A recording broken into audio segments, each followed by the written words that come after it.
Novak Djokovic has again showed us why it is so hard for anyone outside the big three to win a Grand Slam, as last night he came from behind to beat Dominic Thiem and win his 17th Grand Slam and his 8th Australian Open. We're going to talk about how he did it. We're going to look at the women's champion as well, Sofia Kenin, and how she did it. And we're going to talk about what this means going forward for the number one seed in the world, now Novak Djokovic, and for the next gen guys like Dominic Thiem, who are getting oh so close. So let's get into it on this episode of The Slice. Welcome to The Slice. Welcome to The Slice. Welcome to The Slice.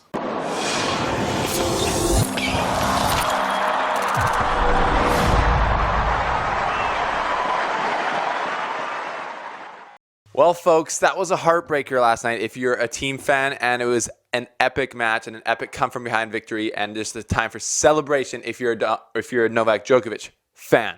So we stayed up very late last night, or at least I did, till about 5 in the morning my time, to watch this match go down, and it went 5 sets. It wasn't necessarily like the greatest level of a match, and it was kind of weird how some things went down. We're going to talk about that, but it was nonetheless an amazing end to the tournament, and definitely the two best players who deserve to be there were there in the final. So thank you for being here, folks. If you have enjoyed our coverage this tournament, make sure you subscribe down below. Also, like this video because it helps other tennis fans see it and it helps the channel. And also, you can figure out how to support us by going to @TheSliceTennis, getting one of these shirts, or just picking up some other merch, or joining the Patreon. Also, congrats to Fernando, who won one of these shirts for free by following us on Instagram and doing the post that was on, or doing the challenge or the giveaway that was on there.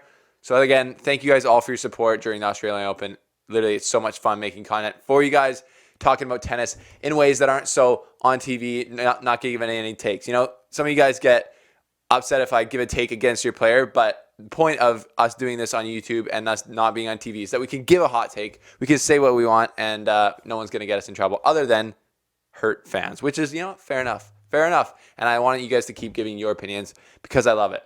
So in the women's side, Sofia Kenin won her first Grand Slam at the ripe age of 21.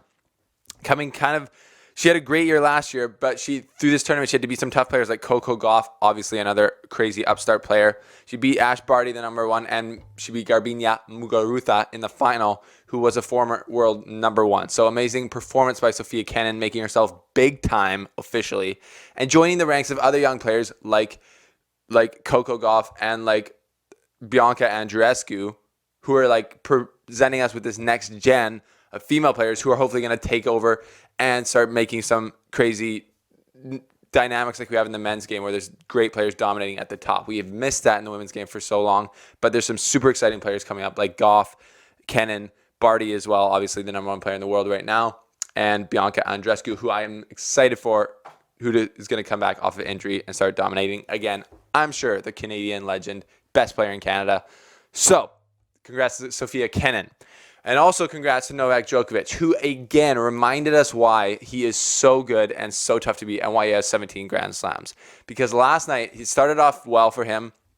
The theme coming in was Novak Djokovic, defending champ, won seven Australian Opens, never lost in a final at the Australian Open, was playing Dominic Thiem, who kind of seems like the heir to the throne of the big three. He's been in 2 major finals at the French Open, lost both to obviously the King of Clay, Nadal.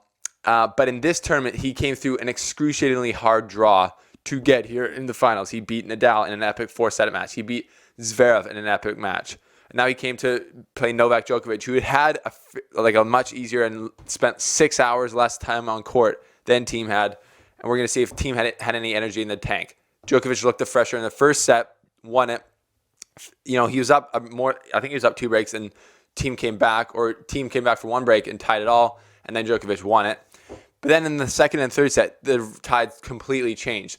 Dominic Thiem kept his level high, and Novak's level dropped off. It seems like he was having some problems with him physically. He didn't have the energy. He wasn't moving around the court. He looked almost apathetic. He got 2 time violations because he went over time on his service thing, and he got mad at the umpire, blah, blah, blah. And he just seemed totally unfocused. And at the end of the third set, when Thiem had won 6-4, 6-2, it looked like he was going to run away with it, and it was going to be next-gen Thiem taking home the first Grand Slam of these next-gen players. But Novak Djokovic hung around as he does, drew out the match, made it physical and mental, and there is nobody better physically and mentally than Novak Djokovic, especially when it comes to the Australian Open final. So then in the fifth set, after Thiem kind of gifted him a break in the fourth set at 3-4 to then Djokovic serve it out, 6-4. And Djokovic got the early break, and Thiem couldn't break back, even though he had 2 break points in the beginning of the fifth set, and he just could never close that gap. And then Djokovic drew it out and won and blocked the door for Thiem, which is heartbreaking for Thiem, ecstatic for Djokovic fans.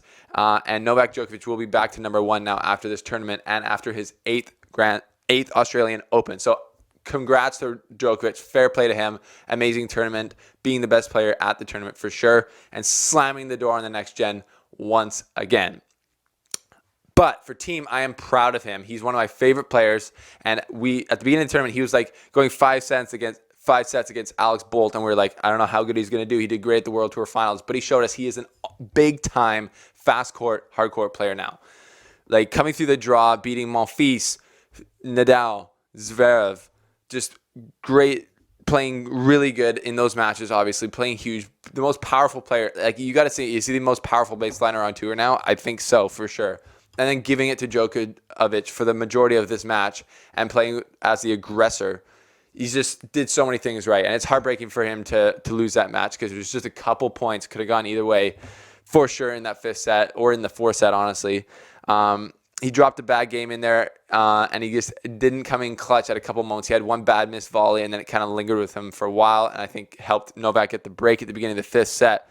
But amazing performance by Thiem all semester, all tournament. Makes the Austrian crowd proud, including me. I said I was Hungarian a few videos ago. That was a total mistake. My girlfriend or my fiance is part Hungarian. I'm Austrian, part Austrian. So I'm cheering for Thiem. I love his game. I love who he is. He's just, I wish he won. I was cheering for Thiem in this match, but massive respect to Djokovic for winning. And also for those who think I hate Djokovic, and go back and watch all my videos talking about Djokovic's comeback, interviewing Brad Gilbert and Chris Fowler about Novak Djokovic in Indian Wells 2018, talking about where's Djokovic? Is he going to come back?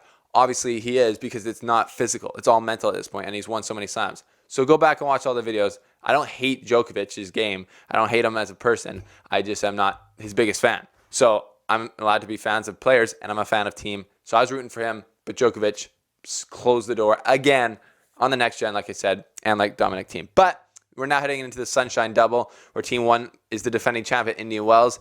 Novak's going to be number 1 again, not a lot of points to defend. So he could pass Federer for total weeks at number 1 in June, I think, if things don't change.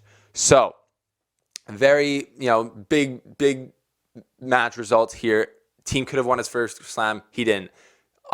Djokovic won his 8th Australian Open and gets him closer to the all-time count of 20 of Federer and 19 of Nadal. So big events happening at the Australian Open. Big start to the year. That's how we see it. And I'm excited for the Sunshine Double. If you've appreciated the coverage that the Slice gives, you can support us and you can join us by joining the Patreon. The link below, you can give any amount of money per month, and it just helps the show keep going. If you're on the edge and you want to do it, what you'll get is unlimited access to the Front Row Show, where you can call in. We're doing a call-in show on Monday. Give your take. You can see exclusive takes from when we go to tournaments because you help us get there, and all this stuff. You get to be a part of the movement. So that's the link below. Thank you guys for tuning in all over the fortnight. It was an exciting time, and we're going to now move on to some smaller tournaments, some other videos coming from us.